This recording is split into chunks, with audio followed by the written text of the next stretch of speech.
So, How'd you die? caught the plague. Oh, yikes. You couldn't treat it? No, the exorcism ritual did not work. Yeah, they don't tend to in my experience. And it wasn't so bad, though. I do not even remember dying. There was only a bright, warm light, and then I woke up here.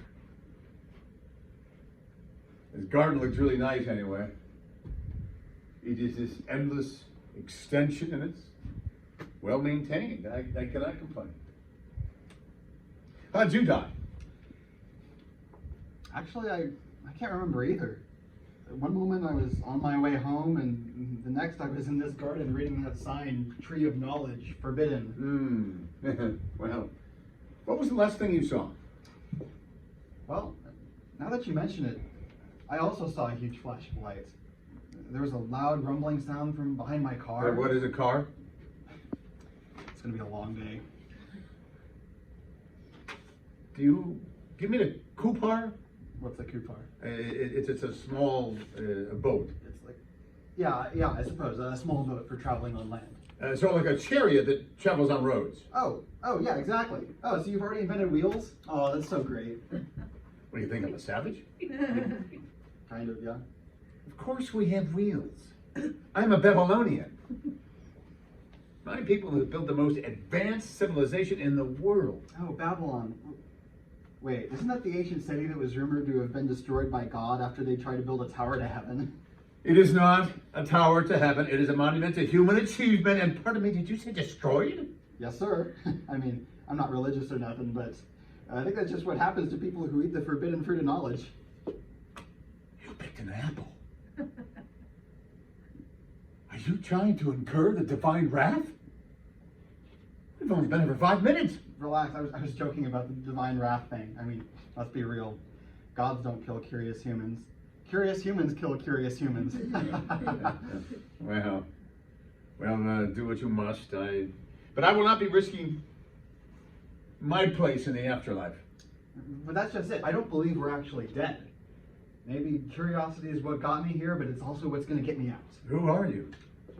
And how do you know so much? Rob Eastford, environmental science and advisor to the United States President. I do not know what that means. Most people don't. And pardon me, what was your name again? Zagil Kinapli, head scholar and advisor to the king. Oh, so we're counterparts in history. Can I call you Gil? No. Oh, okay, great. So tell me, Gil. That's not my name. What do you study? Medicine, primarily.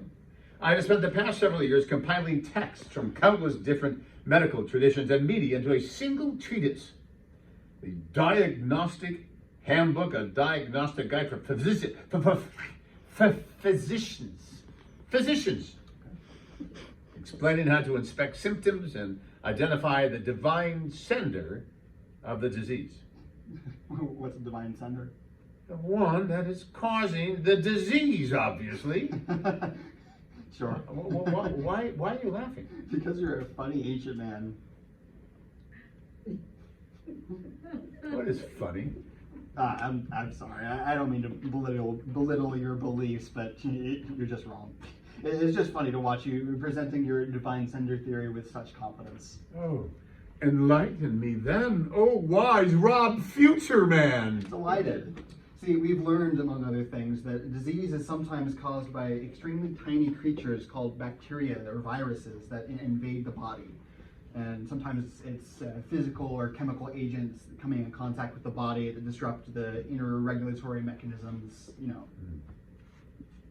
Yeah, yeah, okay, all right. So I do not understand much of your technical babble. But that sounds like exactly what happens when a person loses favor with a god. Yeah, but you can't use some weird magic ritual for that. You have to help the body regain its natural balance and expel the disturbing agent with the proper medicine and physical treatment. You misunderstand. That is what the rituals are. Well, the medicine and the treatment we give to patients are curated to exercise the specific cause of the ailment. Sure, but you're doing it for the wrong reason. There's no scientific evidence that any kind of divine influences exist. Why are you laughing? Because you are a funny future man. We are saying the same thing. You see, I can just as easily claim that your medical practice are done for the wrong reasons. You see, I have no evidence that these bacteria or agents exist either. But by all means, I shall humor you. Tell me, what other tiny, invisible phenomena did you have in your time? Fine, I'll see that point. But let me explain. We have proved that bacteria exist using a specific instrument called a microscope. So it allows us to see them with our own eyes and watch their behavior. We have data that show how they infect other organisms. My people also have specialized instruments for divination. Why should we adopt your conclusions over our own? Well, you shouldn't. If you do your own experiment with the same tools and methods, you'll come up with the same results on your own. That's the beauty of good science. It's reproducible. But what if I do not get the same results? You will, if you use objective logic and reasoning. How can it be objective if you already have beliefs about what the outcome will be? Fine. Tell me, Gil. That's not my name. This plague that you caught, how common is it? How long do people live in your time before their health fails? Though those who survive past childhood tend to have good health up until about 40 years or more if they are lucky. If they're really lucky, they get to reach 60. But sadly, these plagues are hard to predict and hard to cure. Why? So it seems. See, in my time, medicines and treatments we've developed with science allow us to live 8 to 80 or more if you're lucky. We can prevent diseases like your plague from ever occurring. Really? Yeah, you might doubt the superiority of our methods, but the results are undeniable. Curiosity might attract the fury of the supernatural, but you can't deny that the reward is oh so sweet. No, Ralph, don't be silly. Put the apple down. Please put the apple down. Rob? Who's going to make me the sign? We have no idea what will happen. I have a pretty good idea. I've been eating the fruit of knowledge my entire life and it hasn't killed me yet. I beg to differ. It was a metaphor. This whole thing is a metaphor. I'm sick of it. We need to learn as much as we can about this place, whatever the risk. Well, this is what I do not trust your science. All you can think of is your knowledge. Never mind the consequences. You'll laugh off anyone whose beliefs are inconvenient to you.